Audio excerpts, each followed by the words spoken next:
3, 2, 1. Good evening, ladies and gentlemen. Welcome to another episode of CRIMINALCAST with yours truly, Ash on Comics. I'm joined by my two illustrious co-hosts, Skip and Tosh and Eric Breen.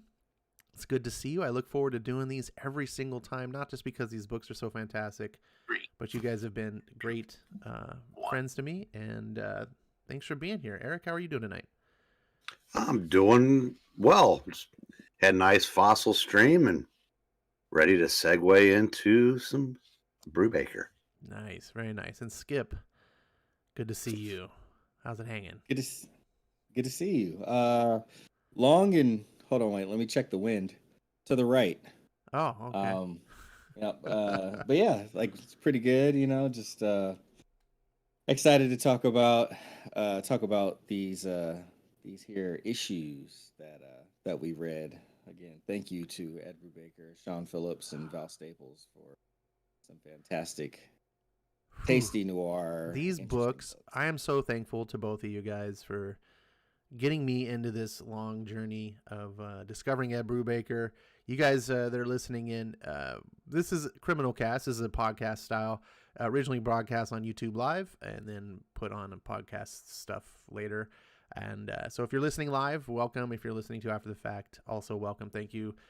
This is just a celebration of Ed Brubaker's independent works that he does, originating with Criminal, I believe is what I know because he had some other stuff first, but Criminal is what he's most known for. And he's branched off with other books, and most all those books that even aren't labeled criminal feel like criminal books. For example, Kill or Be Killed or Reckless, just to name a couple off the top of my head. Now, I only recently discovered Brubaker in the last couple of years, and his independent works that I really didn't get into until 2020. So I'm a total newbie, and these two have been like, you got to read this, Ash. You got to read it. You got to read it. They're a little bit more old hat on this. I'm the new guy, so they're getting to witness me discover it for the first time. Now, I feel like I do have quite a few under my belt. This is episode 12, and this is a show where we just kind of are fans. This isn't really a critical review. We're not going to sit here and try to poke flaws in the books or what he could have done. It's not really the point of this cast. This is really meant to be a show for fandom of people who like Ed Brubaker, or maybe you're like me, you didn't know and you're getting into it. And you know, we kind of share this idea that part of the joy of comics is sharing that with other people. So if you're here listening, you're probably like-minded. If you're in the chat live, then you know you like to give your opinions too, which by the way, welcome for everyone that's here live. Please feel free, put your opinions in there. We'd absolutely like to hear them. This type of show is not really a Q&A. We don't necessarily go back and forth with the chat, but we are reading it. It is guiding the discussion that we have. Guys, this book was kind of a kick in the nuts to me. I know that Ed Brubaker writes a lot of tragedy. These criminal books, they almost never have like happy endings. And in fact, the last one we did, what was the last one we did? The volume 3. Wrong place, wrong time. Yeah, that one. No, the Dead and the Dying. Dead and the Dying. That one was pretty heavy hitting, but for some reason, maybe it's just me, my own subjectivity, but this one felt like a real tragedy. Like I usually say, like, oh, in Brubaker stories, they always get what they deserve, but I'm not sure the main character really gets what they deserve in this book. I feel like, oh, this is terrible. What about you guys? Any initial thoughts in that direction, or am I just crazy? Oh, I'm sorry. I'm trying to find the book we're doing. Breen's having a bad night while we're doing a book about bad night. I mean, this, I would say Ed Brubaker's books are very physical, in my personal opinion. That's one of the ways that I kind of describe them. There's such a weight to them where you do feel a little bit of wear after you come out of the story. And I feel like that's how interactive they are. That's how deep Ed Brubaker, Sean Phillips penetrate with the work that they do. And this one definitely was like 20,000 Leagues Under the Sea, the crushing weight of the ocean upon you as you're on the ocean floor. There was it was just it was just an assault, you know. It was just almost borderline, you know. I can't even say borderline. You know, there is a bit of abuse as a reader that you take on as you go through the journey with you know, with the main character Jacob in this book. And that's kind of always Jacob's calling card, you know, as a character within the criminal verse that Ed Brubaker and Sean Phillips have created. This is his calling card. This is what happens. He is the most unfortunate person in the entire series. That's kind of always where he ends up. And we had the joy and the simultaneous misfortune of, you know, being a shotgun as he, you know, took this ride. Did you find the book yet, Mr. Biden? I did. Mr. Breen? Hey, this isn't the mall. Yes, I did. Am I crazy? Did this book hit you kind of like a really dark tragedy, or what's your kind of emotional take on this? Well, it's if you're reading Brubaker for you to uplift your spirits, you have a really dark life. I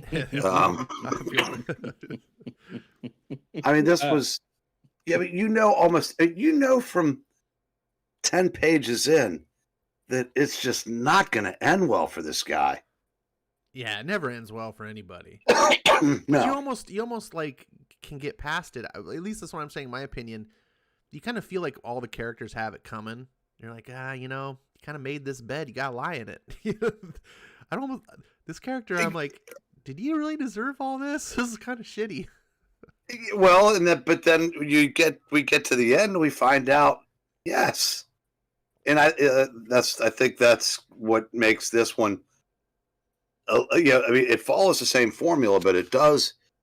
This is the one where usually you read a Brubaker book, you know that whatever bad is going to happen to the people in the book, like you said, they have it coming.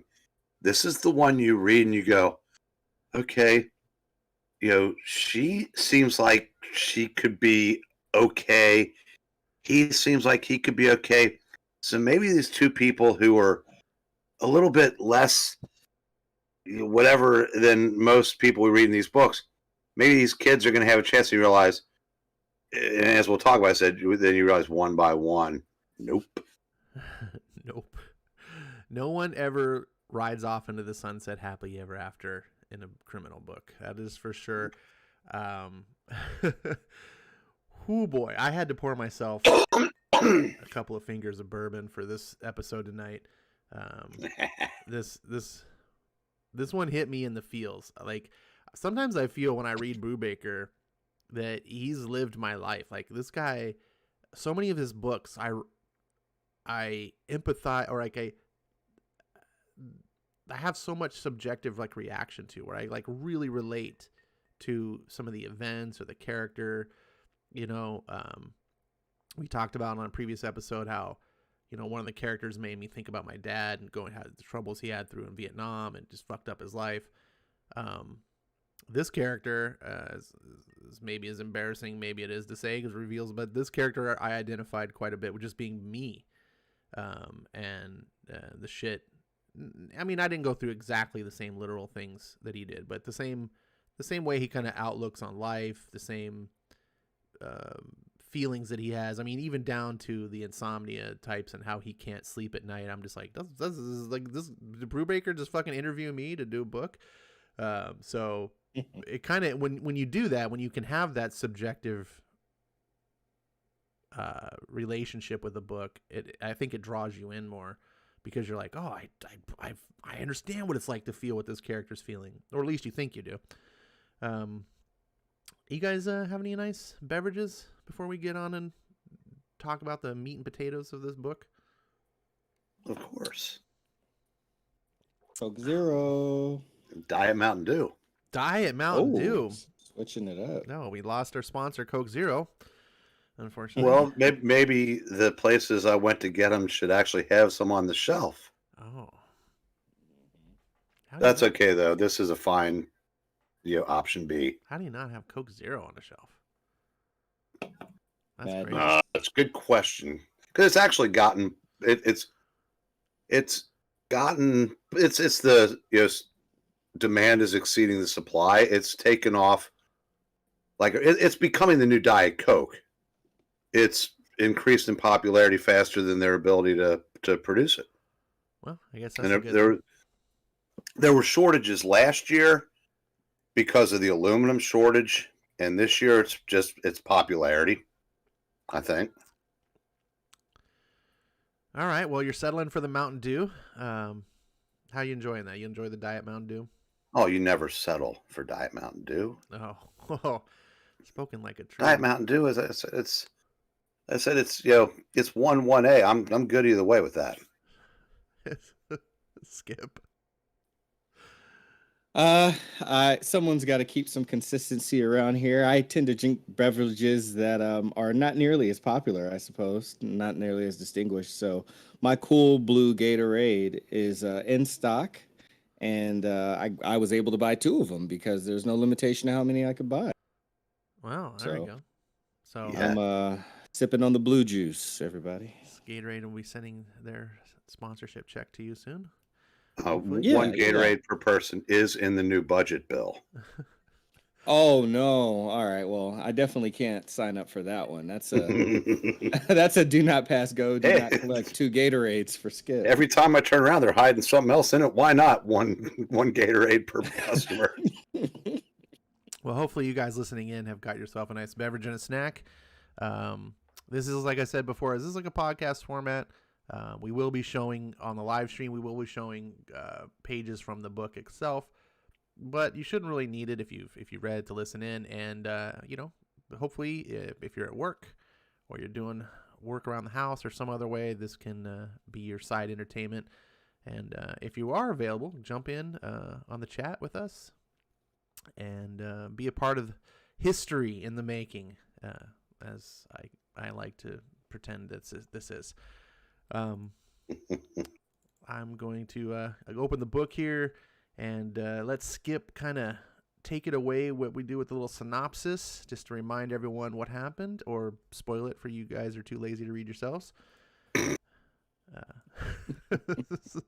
My own personal part of or segment of the show is always to let everyone know how I read the book, because I am such a stan of Ed Brubaker and Sean Phillips that I have different versions. This time I was gonna read it in the big volume 2 deluxe edition, but I opted for the Icon trade paperback that does have a very nice glossy front cover and back cover.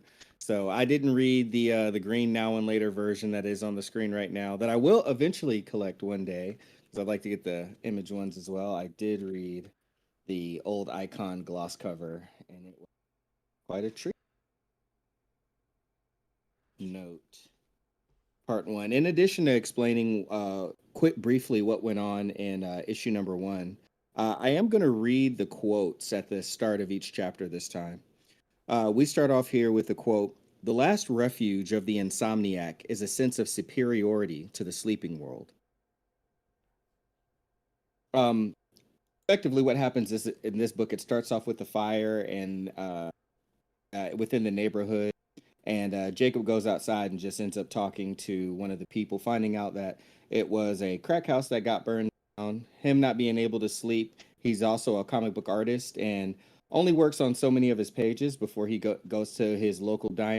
He talks to the people at the desk. There's 2 people there kind of getting loud, and it's a guy and a lady, and eventually they get loud again after being warned, and the guy smacks the lady in the face. The cook has to come out and put the dude in a sleeper hold, and eventually the dude gets knocked out. We find out Jacob is not a fan of violence. Jacob is the name of the main character. So he gets out of Dodge before everything is resolved. He does a little bit of driving. It's late at night, and we find out that he also talks to his main character, Frank Kafka, who is the character of the strip that he does in the newspaper. It just so happens that a lady hitchhiking is actually the lady that was in the restaurant that got hit in the face by her so-called boyfriend. She's very drunk and it's raining outside. Jacob decides to give her a ride to where she was going to go, but she passes out before she can tell him where it is, and he ends up taking her back to his place. He's very attracted to her because she is very attractive, but he ends up going back to his room. Before he knows it, before he dozes off, she is over him, and they end up having a little night of passion. For the night of passion, they wake up, and Jacob can't find her. And when he eventually does find her, she's downstairs in his previous office where he would do some counterfeiting, also where he does some of his pages and stuff like that. So after he reveals to her what he used to do, she ends up showering. He goes to get some food in the morning, and when he comes back, she's already gone before he can get there. And as he is heading outside, he gets there, and her boyfriend from the restaurant who got choked out is right there. Jacob happened to get caught looking at her while he is freaking out, trying to hobble back up the stairs. And when he gets inside of his house, he hits the guy with the crutch. The guy pulls out a gun, ends up knocking Jacob out. And when Jacob finally comes to, he's tied up. And who does he see right in front of him? Iris, and who they had a night of passion and he gave a ride to. And it's her boyfriend is there as well. And her boyfriend sticks a FBI badge in front of his face and says, "You're going to make me a counterfeit copy one of these for the issue." In gentlemen, lead it off, Breen. Okay, first, while I appreciate that Ed Brubaker decided to pay homage to one of his favorites by naming the main character Jacob Kurtz, yeah, I think Jack deserved better than this yutz. He Anybody in the did. chat? He definitely did. Jack Kirby's real name's Jacob Kurtzberg. This guy's name's Jacob Kurtz. Ah, I didn't know that. Big nod. Yep. I said this is your setup issue, Brubaker style. It's almost like for him, if you've read enough of these books, it's almost paint by numbers to this point.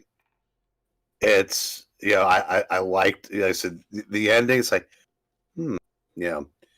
FBI badge. That's interesting. Where's this going? And so that was a little bit a little bit of throwing a bit of a curve, but this had a lot of the trappings of a Brubaker book. The femme fatale, the guy in over his head, and what I particularly liked about this, I liked the way, and if I'm not mistaken, I think we have seen this strip show up in other criminal books, like in the background stuff. I like how Kafka is drawn in a comic strip style, different from everything else. I think that's a neat touch, even when he's in the panels talking to Jacob. Yeah, I just kind of got a kick out of that. I love that, actually. When I was reading this, in my head, it's like playing like a movie. And I totally, I when I see Sean Phillips' art, my head sort of translates it into like real people, real life. Like I imagine, but the Kafka character, of course, is a 2-dimensional drawing. He's like animated in the movie, and I love that. I would love this to be. Well, I would love all these books to be a movie, but this would have been really cool. Like black and white little comic book strip character talking to him in the background, kind of like his conscience. And he's in every line of dialogue is a cliche, right? And it's just he is. I mean, if he's just paint that jacket yellow away from being Dick Tracy. Yes, yeah, he totally is. And there's a lot of foreshadowing that is kind of buried in this first chapter here that, you know, like true to most Brubaker books, like at the end you kind of see how it all comes together, but in the beginning it's just, oh, everything seems kind of just random, things are happening, we don't know why, but when you get to the end, a lot of this stuff's like, oh, that's why that happened, or this is so I was drawn in right from the beginning.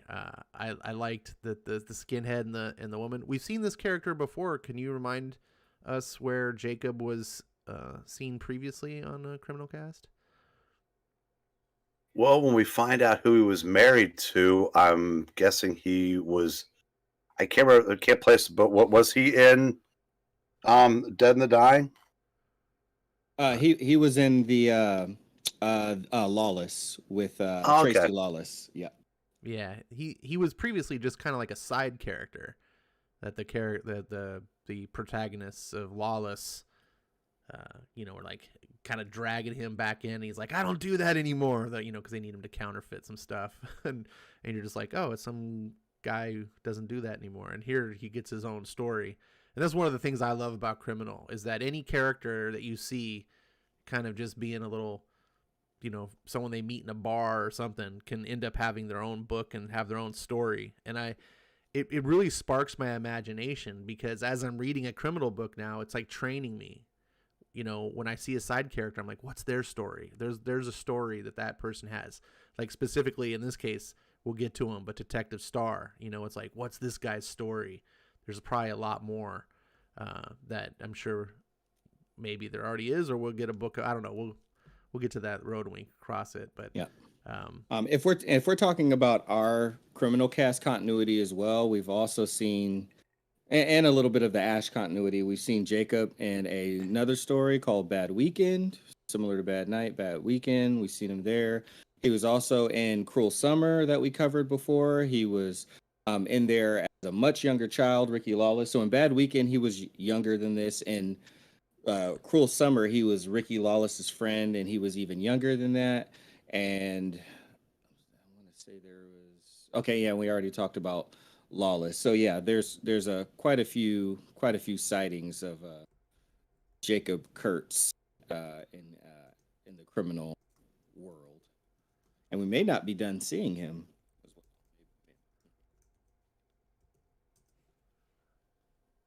yeah, this is I love that about. I mean, these stories are totally standalone. You don't have to read anything else.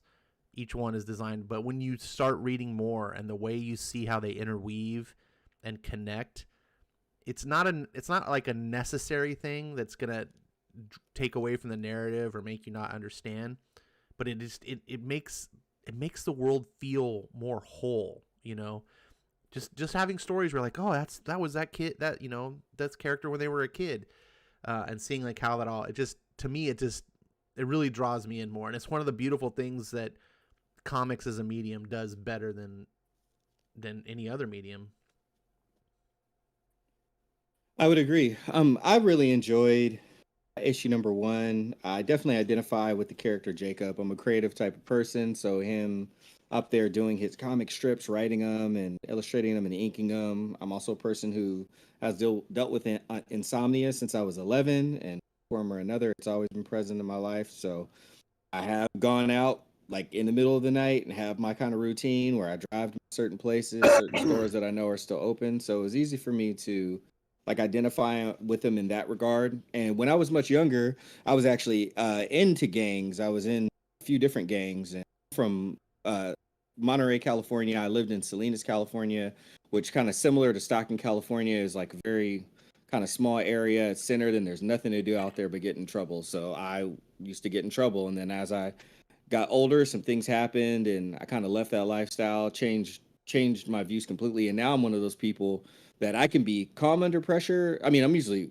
always calm under pressure, like very level-headed, but same thing, if I see violence or like stuff starting to brew, like I've had enough of that in my life, I walk the complete opposite way, because chaos is, well, chaotic, and you cannot be the target of something and easily get pulled into it real quick. So all of those parts were very easy for me to like get involved with. And of course the femme fatale, I'm one of those people. I don't always make the best choices when it comes to women. And, and folks, Gip's being modest. His plates are completely untraceable. Also, That's right. You're not gonna catch me, Kappa. Yeah, but yeah. So I've gotten. I don't want to say obviously. Y'all don't know me that well, but I've gotten a lot better over time. But still, I don't know what it is. It's like a gland in my body. Like I can see the wrong woman, and like the gland just swells, and I'm like, ooh. And then like the brain kicks in. It's like, you idiot. You've already, you've been Jacob Kurtzed too many times. Stay away. So all of those things kind of really drew me in, and the twist at the end, I pretty much saw coming. Minus like the guy just being there, and it kind of being the scenario where he was like, hey, I wasn't gonna rough you up. I just wanted to ask you questions, but Jacob has been through. He's traumatized. He's been through so much. He just finished getting crippled, for being for helping out Tracy Lawless effectively, earlier on in the criminal verse. So he's literally just getting back on his feet. The doctor said he'd never walk again. He'd be in a wheelchair for the rest of his life. He said limping around the city felt like a victory.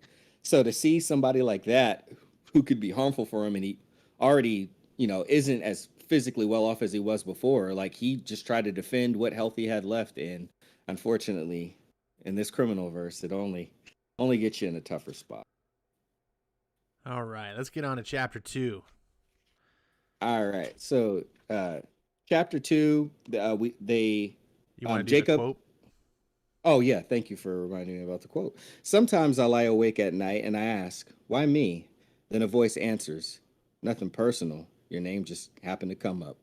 Charlie Brown from Peanuts by Charles M. Schultz. In this one, Jacob begins to work on the ID. They're kind of rushing him, but he's telling them it's going to take some time. They effectively have moved in with him, so they're fighting at 1 minute, getting drunk and making love the next minute.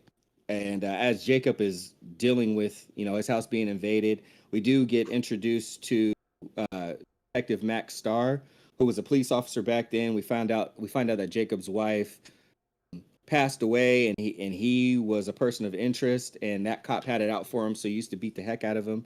To get back at the cop after Jacob was acquitted, he added him in as Officer Wrong in his Kafka strips. More and more, they're just making more of a ruckus, having love, making love, and eventually Iris, who is the lady, finds out that Jacob makes strips and he's an artist, and she's actually attracted to that. The boyfriend, and I forget his name. Oh, Danny. The boyfriend's name is Danny. He leaves and goes out on something to prepare them for the job that he needs that counterfeit badge for. And Jacob and Iris, go from kind of being cordial to her pulling a gun on him and effectively like raping him, like forcing him to have sex with her, and he still declines. So she does a dance of seduction, and eventually Jacob can't take it and just gets up, rips her clothes off, and then they have their way. He feels very regretful after, so he's thinking that the boyfriend's going to find out. He knows it was a bad idea, so he just like wants them to separate. Finally, when he does come back, Danny comes back. He lets Jacob know, "Hey, you're coming on a ride with me." And Jacob tries to resist, but again, he just keeps getting guns pulled on him, so he has to go. They go into Chinatown, and we find out that Danny needed the fake badge because he's faking as an FBI officer in order to do a pickup from a triad member for some funds. And after they find out what they're there for, Iris lets Danny know, lets Jacob know, "Hey, let's screw him over. Let's take the money. This is our chance to be rid of him, and I really want you anyway." And Jacob's not for it. Eventually, they get to a place, and since Jacob didn't do it, Iris just pulls the trigger from the back seat and just lights Danny up. So Danny's dead now. Jacob gets shot by Danny in his arm, but luckily it's just grazed.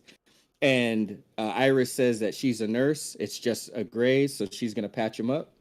And we end off in this like abandoned building type place, and them left with the dead body on their hands that they got to get rid of. Now, one thing that's kind of important to note here, if we haven't nailed it, is Jacob is living alone. His wife died, and for a long time, the cops thought he did it, and one cop thought he did it. One cop in particular did. But for a couple years of investigation, it went on. And they eventually found, because in a crazy fluke, a car kind of went off the cliff, but like went into like a drainage pipe. And I guess they didn't find the car, like something, I forget the detail of it all, but it messed up. Like they didn't discover the body right away. And then later on they did. And they were like, oh, this was an accident. And to make matters worse is his wife's like uncle is like part of the mob. So they roughed him up really bad too, which is why he's crippled. And I mean, they beat him senseless, and he ended up having to go to basically in a hospital. Like they broke him physically and mentally.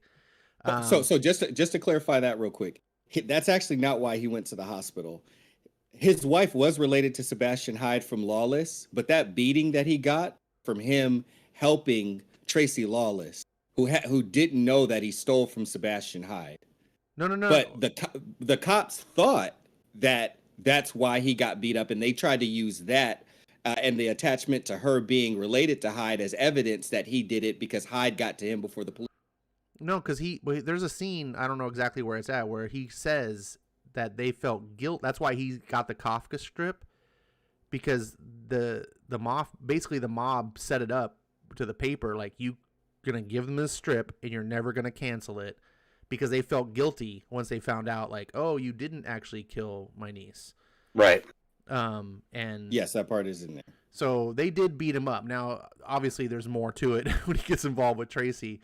But despite it all, it's important to know that this guy's gone through a lot of shit through no real fault of his own. Like, his wife drove off a cliff in a windy day, like had an accident. He's innocent.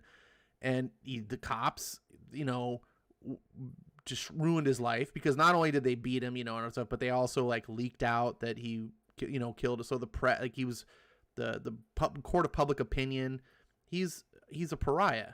And now he's a crippled pariah. Like, there's so much going on at this point in life. And I just want to make sure for those of you who read it, I'm not saying anything new, but for those of you, for whatever reason, that haven't read this, and Skip's doing an excellent synopsis of the plot, there's a lot of detail that Skip's not going to cover because we'd be here all night. But this is what I thought was just an important part that mattered to me, in my understanding of the book. So I just wanted to kind of hit that home. You just hammer that point, if I may. Mm-hmm. You may. So, Eric, what did you think when you got to this stage of the book? First thing I was going to mention was that he was beaten to a pulp because he was married to Sebastian Hyde's niece.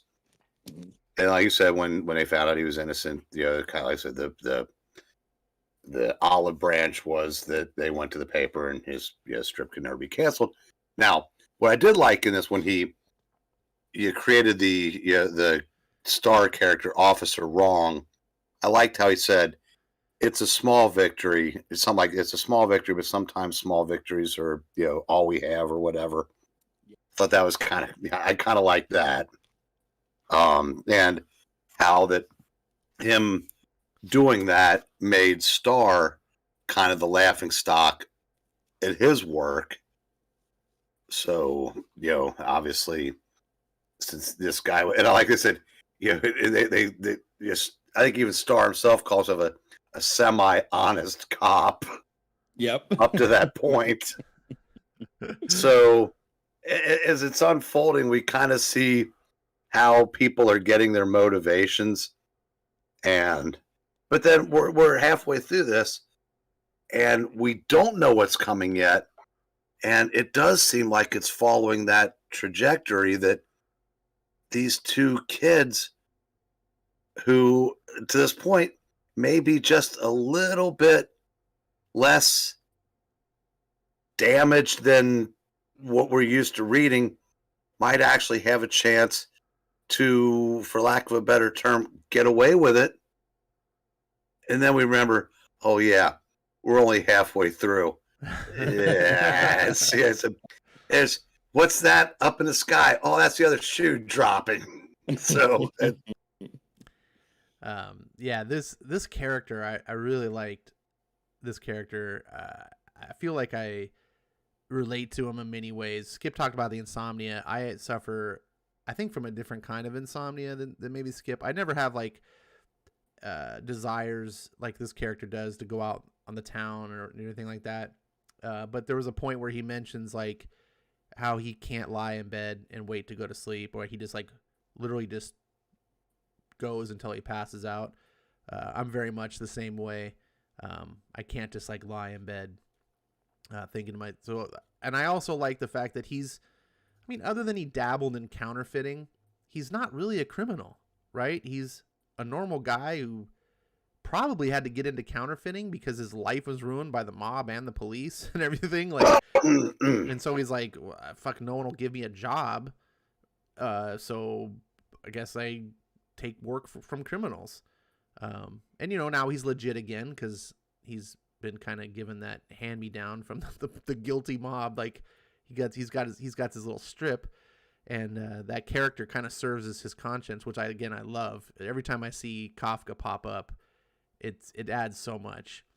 And I would encourage you guys, if you're listening in and you haven't read these books, if you're just kind of like, oh, I'm curious about the books, I got a lot on my plate, I'm too much to read or whatever, you are missing out. I mean, we are talking about the surface plot and some of the things that we liked about it, but I think no rehash of the events serves as a replacement for the experience itself, because it's so much more than understanding what happens scene by scene, like how these characters talk, the words, like the Brubaker's almost, he's not writing poetry, but his stories are very poetic, and the wordsmithing that he has, I don't think that there's anyone currently in comics that I can think of that matches his skill at that. And they're just a joy to read, even when just this character sitting around talking about cartooning, or like the most mundane things. And this character himself, he's mundane. He's not a career criminal. He's not a badass. He's just a normal joke way in over his head. But I'm gripped to find out what happens. Hey, you in the chat, I'm talking about the one that reads 11 bad titles a month. Put a couple of them down. Pick up some Brubaker. Okay. Yeah. I have a different take on Jacob and him being a criminal. He was raised around criminals. His best friend was Ricky Lawless. Ricky Lawless's dad is Tegar Lawless. I don't think he's as much as I don't think he's as much as a victim, and I don't think he's as innocent. I think that I know that he wanted to be away from that a lot more than the rest of the people, but he grew up around criminals, like effectively Teague Lawless was like an uncle figure to him, and they were also around, Leo Patterson and, the other, group of guys, and Leo's dad, who was a big time thief. So like that was kind of similar to me. Like, I grew up around gangsters and illegal activity, and like I participated. I don't like it now, and maybe a lot of people now would never think that I would ever do anything like that. But like when I was doing the stuff that I was doing, I was not innocent. I was an active criminal. You know what I mean? Maybe I wasn't, killing people, but I was breaking the law, and I knew what I was doing. So, but that's what I like about these stories is as much as these people are criminals, that's not all they are. There's dimension to them. There's depth. They have some redeemable qualities, if not very many, some. And I think that's part of what pulls us into it even more, is that while seeing these people, and in this particular story, obviously, like he had kind of left a lot of that, and even when we met him in Lawless, he was like farther away from all that. He wanted, a lot less to do with it. But there was a time where, like that's what he was taking on. That's what he was doing. But and not only that, the unfortunate thing is, like, you don't always have to be such a hardened person to do things that are wrong, or even just do things that are illegal.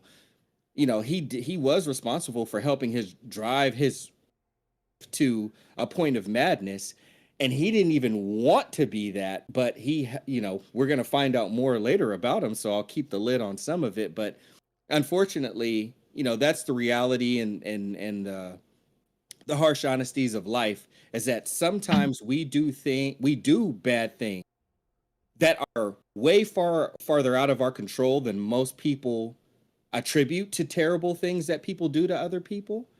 But when it happened within our bodies, when it's the work of our hands, even if let's say we were asleep at the wheel, there's still no one else to blame.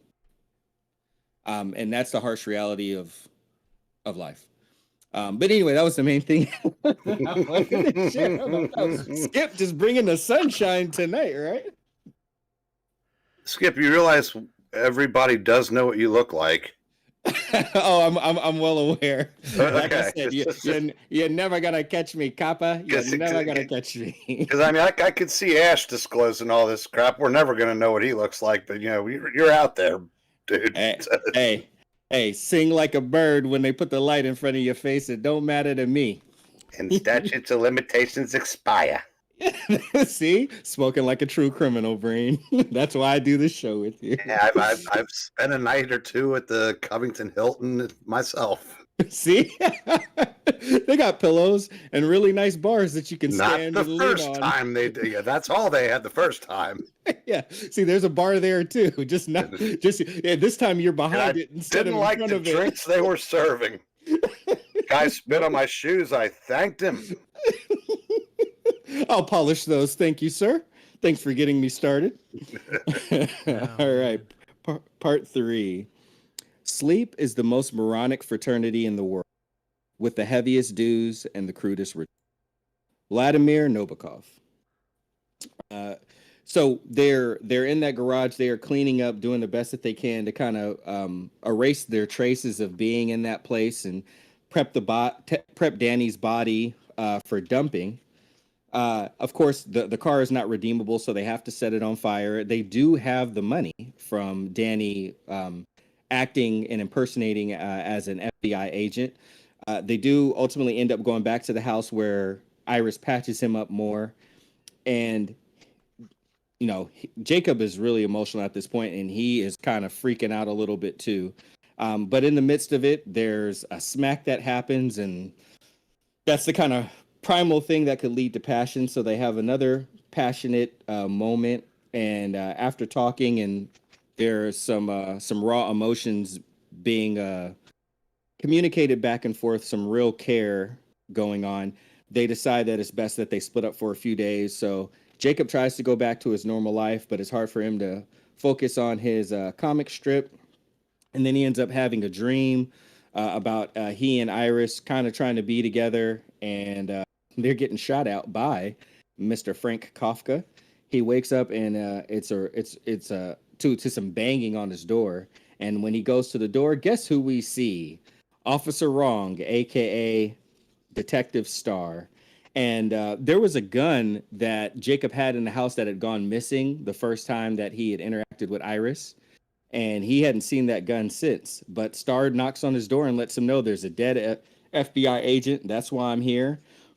We matched 2 of the prints on some of the paraphernalia on the scene to you. There was a gun that was in your house when I arrested you when the whole murder for your wife thing happened.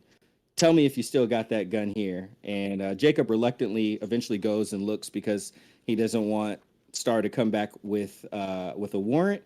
Jacob doesn't think the gun is going to be there, but the gun ends up being there. And sure enough, he hands it over to Star. Why does he think the gun's not going to be there? He thinks it's not going to be there because Iris, the night that Iris had come over to the house, it had when she left, it was gone. Yeah. Yep. And so eventually he thinks that possibly Danny could have been a real FBI agent. He's not sure, but he's got a body on his hands. He goes and checks the body, and the body's still there. He needs to find out where Iris is because she left him no way back. So he goes and he checks on friends at the diner. And they also have a dog food factory, but they didn't want him to go back there as they were loading up the truck. But his buddy, after Jacob talks to him enough, says, hey, we should go check this strip club since you said your friend used to dance. And as the guy is talking to some of the people there that he knows, Jacob goes and tries to make a phone call. And sure enough, he looks at the wall near the phone and he sees a picture of Iris there as Nurse Nancy. And sure enough, then his buddy comes down and says, hey, here's the address of that lady. And I guess her name was Iris. And Jacob ends up going to the address against better judgment. Even Kafka tells him he's a dummy for going. And lo and behold, two people walk out of that address. And it's Iris and Officer Wrong, a.k.a. Max Starr. And Jacob knows that he is cooked. But he also finds out after watching them embrace and kiss, knowing that they are a couple, that he does recognize her. She was his nurse when he was in the hospital catatonic. So he does know her from the past. And like I said, he knows his goose is truly and welly cooked. This was a sucker punch. What about you, Eric? I don't know how I can add to that. I just is this issue unfolded? You can just see a guy just getting more and more effed with each panel, and it's almost like you get to the end of the book, you go, yeah, that fits. Yeah, because the cop shows up at his house and he's like, we found a badge of the FBI guy, and it's got 2 points of fingerprint, da da da da, and obviously that makes sense because, you know, he worked on the forgery, so like he was touching this stuff. And at first he's thinking it's the fake badge, which is why he checks the body. And then he puts together, it's like, oh no, it's the actual badge of the actual FBI guy. And he goes to the body because it's still there. He's like, the cops, there's no yellow tape. The cops never found this body. So that means they're going off of the actual real FBI guy's body and his badge. And why do they have that badge? That badge was supposed to be in the hands of Danny. And then when he goes and sees the cop, and it's like, why is Iris with the cop? All of this starts coming crashing down, and it's like, oh shit, he's screwed. Like, she's working with him, and he's basically being a patsy for whatever machinations they're doing, and he's fallen for it like a sucker. And one of the things I love about Brubaker is that he leaves a lot open to your own interpretation. So two different people, as you can hear, as we talk about it, might take away different things. And there's not necessarily a certain yes or no. I still don't see Jacob as a criminal in the same. I mean, technically, yes, he's a criminal. He did counterfeiting and da-da-da. I see him as a kid who grew up on the wrong side of the tracks. He was friends with, Leo and which of the Lawless brothers? Ricky Lawless. Ricky. Yeah, Ricky and Tracy. Yeah, he was friends with them, but he was kind of like they had like a same Dungeons and Dragons group and stuff. They weren't really like a gang going down doing hard crime. They were doing like juvenile nonsense, and the real stuff was more in like Leo and Ricky and them. Like I feel like he was just more on the periphery of being he was breaking into houses. He talked about breaking into houses in this book. Okay, sure. Like, what I'm saying is a kid breaking into a house isn't the same as like a career criminal lining up heists and doing the stuff that we see in these books. That's what I'm trying to say. Like, he's not on that same level to me. And so here's a guy who's, he's been on the wrong side of things, but mostly he's a white collar crime type of guy.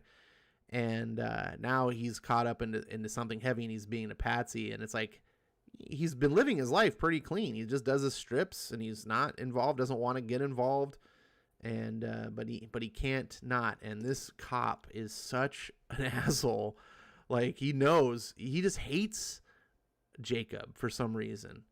Even though he was like found innocent, the cop is still like, nah, he's guilty somehow, and then uses his own maliciousness to like, in a weird sense of like hypocrisy, like frame him for a crime so that he really will be guilty of something, and therefore the cop can have some sort of sense of righteousness over him. And it's like, dude, the only thing he'll be guilty of is the frame job that you made for him. Go ahead. He's paying him back for putting him in the strip. That's because true. he's that too. petty. Yeah, he's totally petty.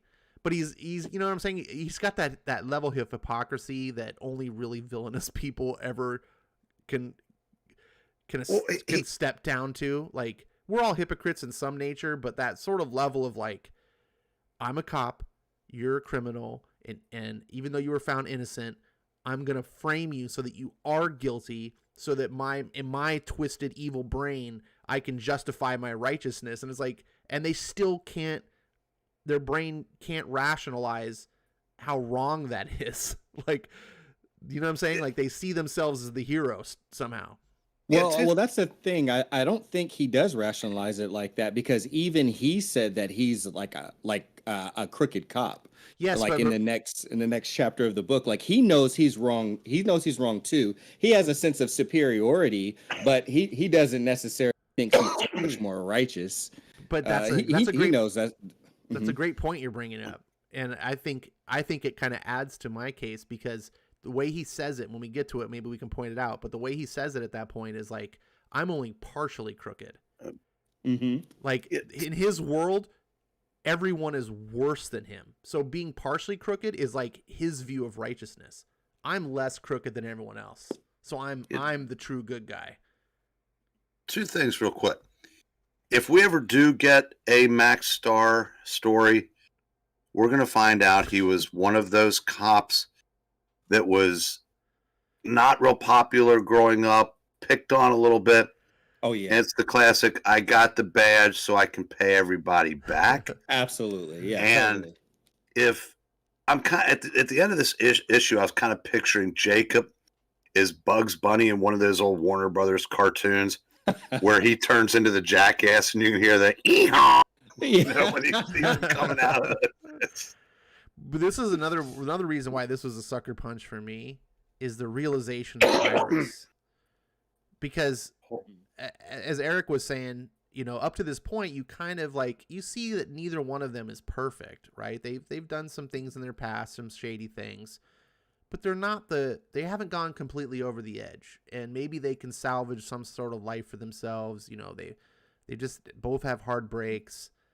And then you see this past thing where she's the nurse, and we got the Nurse Ratchet character or whatever, and the way that they're talking, and she's just happy, in her statements to abuse these patients, which just reveals a maliciousness to her that has existed since the beginning. And so any sort of innocence, any sort of like sort of emotion, you're like, oh, I sympathize for her character, and I want her to make it right and do good, and it just washes away. That's, to me, was part of that sucker punch of just like, oh, she's a total scum from the get-go, and this was all premeditative. Everything we've seen from her has been a complete deception, and she's using Jacob, and just completely malicious. You're just like, oh, because that's a testimony to Brubaker for me. Like, he makes me care about these characters, even though they're all flawed. They all have, their own wickedness. You see, like, oh, she just wants to escape. She wants to find a better guy and live a better life. And you're like, okay, good for you. Like, I want that for you too. Oh no, you're a piece of oh, you're just scum. Oh, and his realization on that face with, I love this panel down here where he's just like, no. And he's getting lectured by Kafka in the back seat. She was in on it the whole time. You remember her now, don't you? And he's just like, oh, the sinking feeling in his gut. You're like, no. Anyways, I'm done monopolizing Mike. Sorry about that. Oh no, you're all good.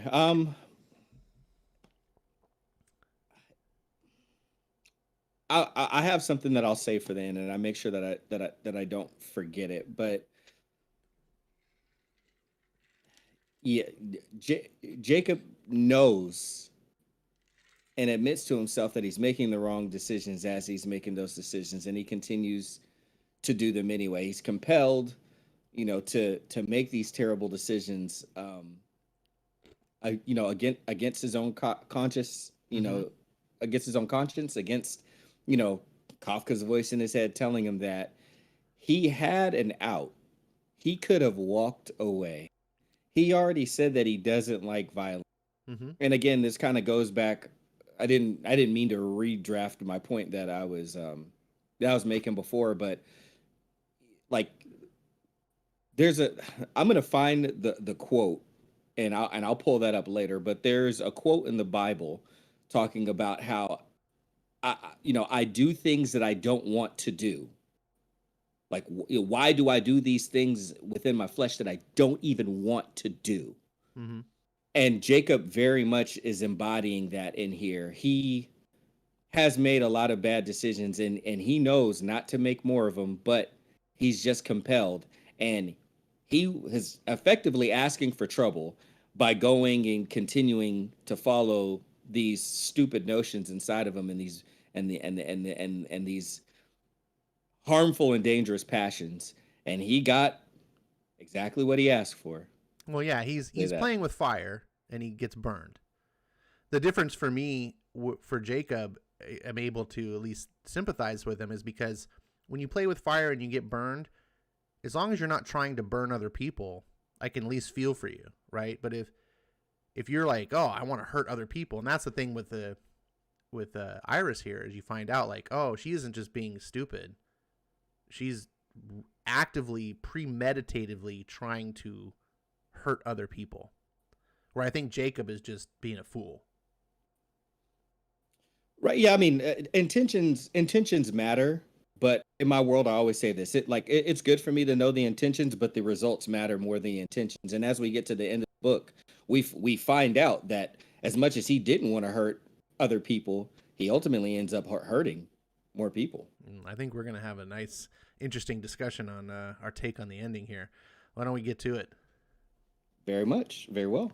All right. And the final quote from the book. And I am not familiar with this last name, so y'all might have to help me a little bit. He's an indie artist. Oh, okay. Music. Yeah. I think that's what we pay. That's what we pay Breen the big bucks, because he knows this stuff. They say that the world's going to end with a whimper, but that's the sound it always makes anyway. Mark Eitzel? I think it's Eitzel. Isel. It sounds nice. I like Isel. All right. So we get a background on the cop. We find out a little more about, how screwed up Max Starr is, and how pissed he was that he ended up getting put in that strip that Jacob made. People would leave that strip on his window, like it was a ticket, and he was effectively the ass of the precinct because everybody would make fun of him. He does go into how he pressed Jacob really hard, and he just swore that Jacob was the reason for his wife dying, as far as even being the killer, and how he had to settle for Jacob being in a catatonic state, but that was not enough for him. Even finding the body of his wife a few years later in that car, that was like in that weird tunnel when she went off the side of the road, wasn't enough for him.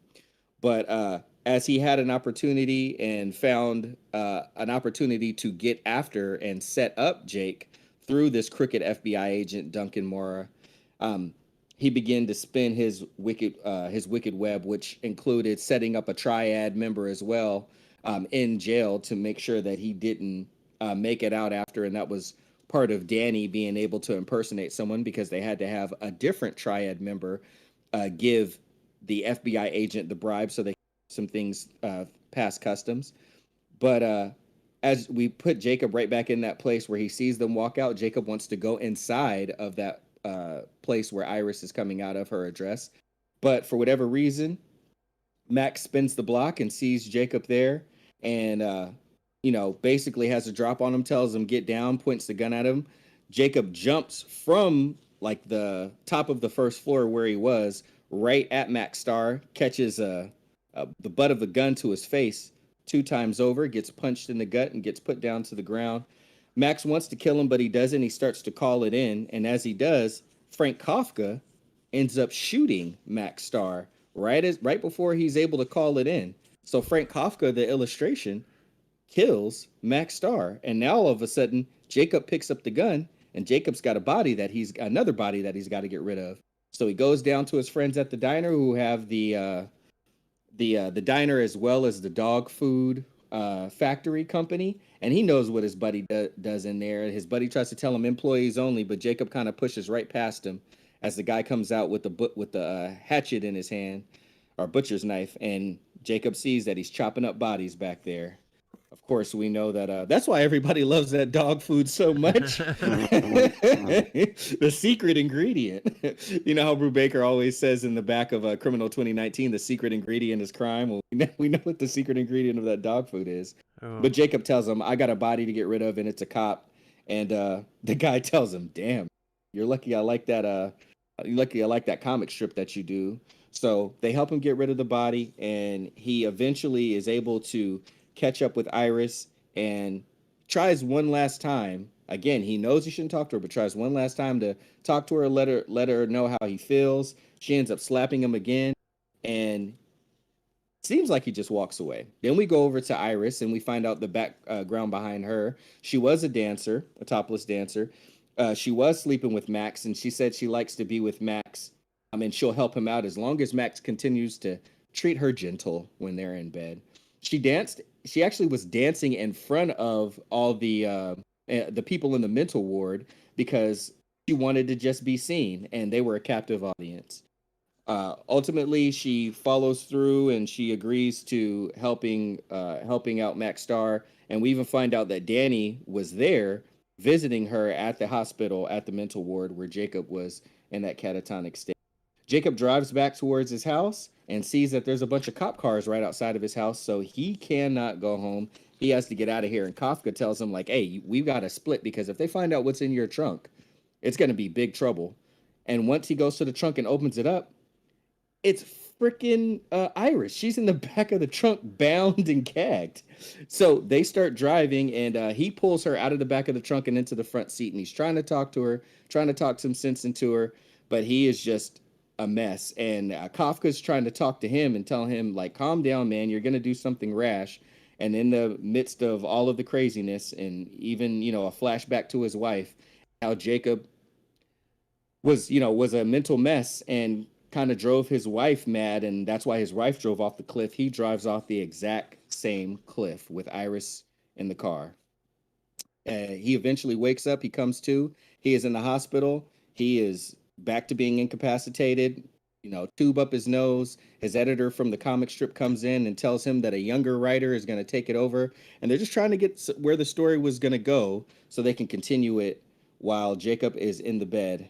And now Kafka walks out with them as they walk out of the room. And Jacob is in that bed first. So I want you to have all the time and not us step on your toes. Now, if I may slightly disagree with my esteemed colleague, obviously Kafka didn't shoot. And that's when in his mind, it's Frank because he's batshit. This is where we find out this guy's nuts, and he's holding the gun. And it's like, did I do that? Well, yeah, obviously he did. And so, so now, now he's killed, legit. And,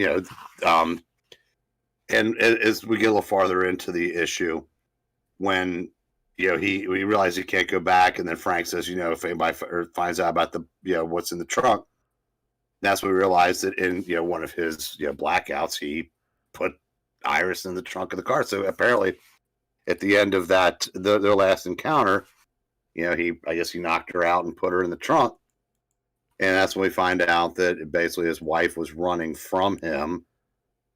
And, whether it was by accident or design, he he drives over the same, and just kind of like a fitting ending. I mean, it's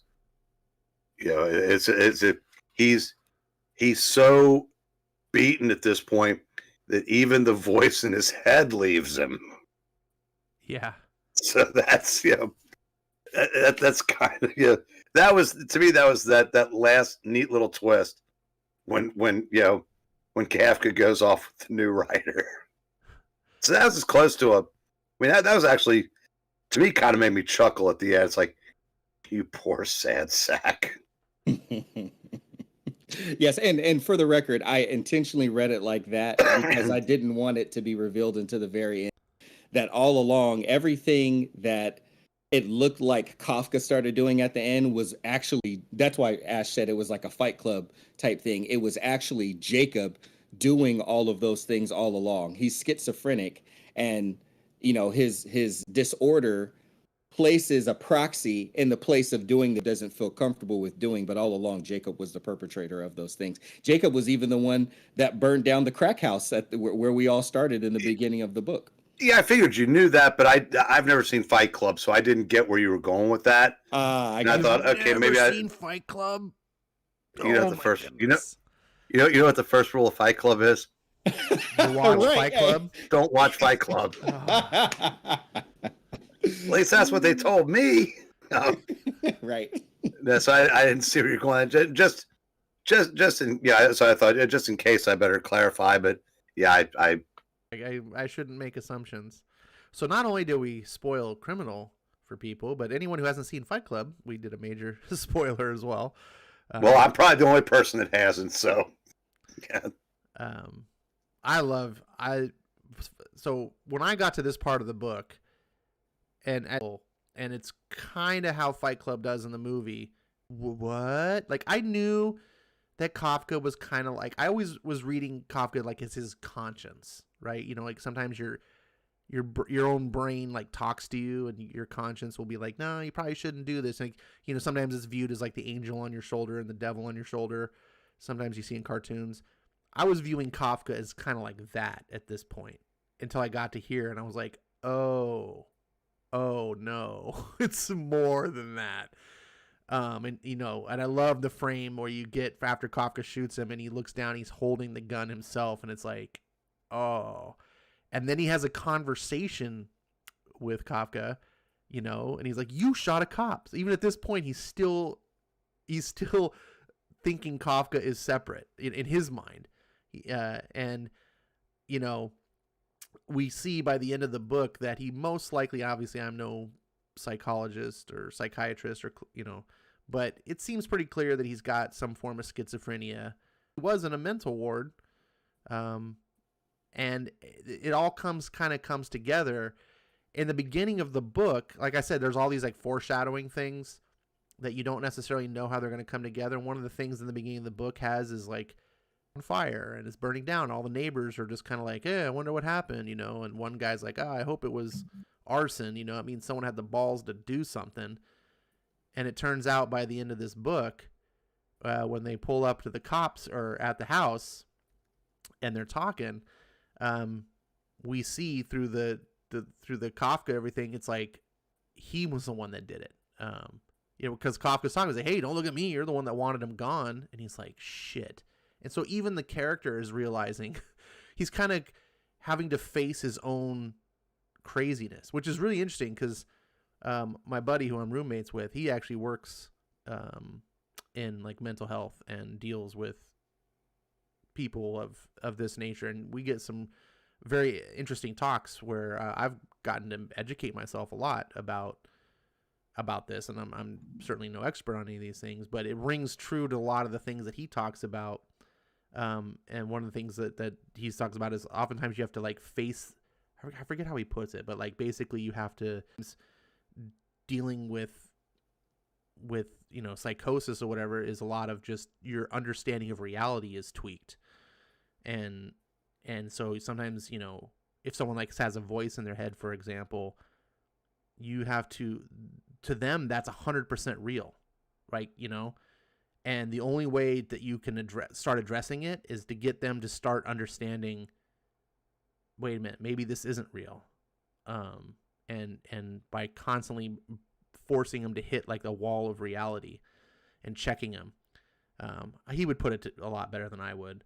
But when I was reading this, I was like, oh, this feels a lot like this character having this moment of reality. And of course, it's really good for the reader too, for you to understand that, oh shit, like he is Kafka. Like it's not just a fictional character. It's sort of his identity that he slips into to handle the things that he can't. And to Skip's point earlier, where Skip's like seeing him more as a criminal, that makes me wonder, now that we're talking about this, that maybe that version of him is the criminal side or not. I don't know. It's but there's a reason why we treat crime, through insanity versus, results being the same. There's still a problem they need to be dealt with. But I feel bad for this guy because he doesn't know what he's doing at certain times. And he's suffering the ultimate punishment that basically Kafka kind of got him in. And by the end of this, and he kind of tries to do the right thing. He tries to drive off a cliff and like end it. And he's like, I can't let Kafka win. Like he'll continue to keep doing these things because I can't control it. And I'm going to take Iris with me because she deserves it. And the only one who really suffers in the end is him. Last line of the book, I'm all alone, really struck home to me. Again, that's one of those personal, subjective things, but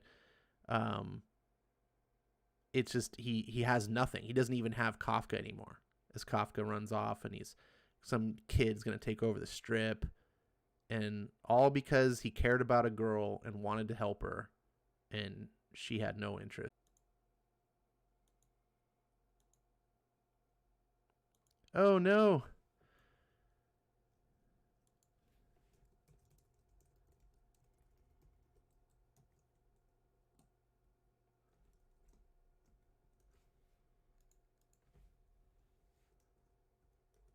Did the stream freeze? I'm still showing that I'm broadcasting.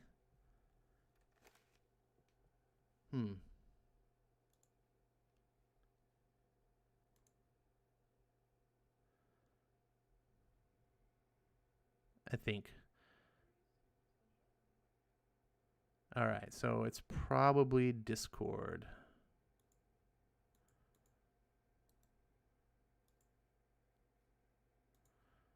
Yeah, because okay, so I'm stay tuned, everyone. Hey, at least you were able to hear me the whole time.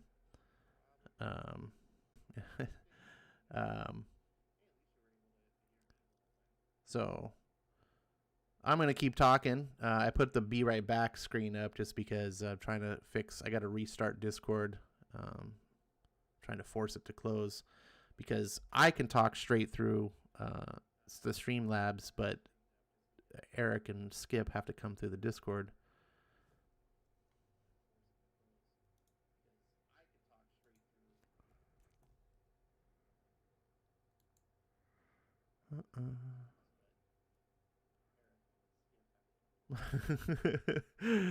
I can't get Discord to shut down.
All right, I think we're back.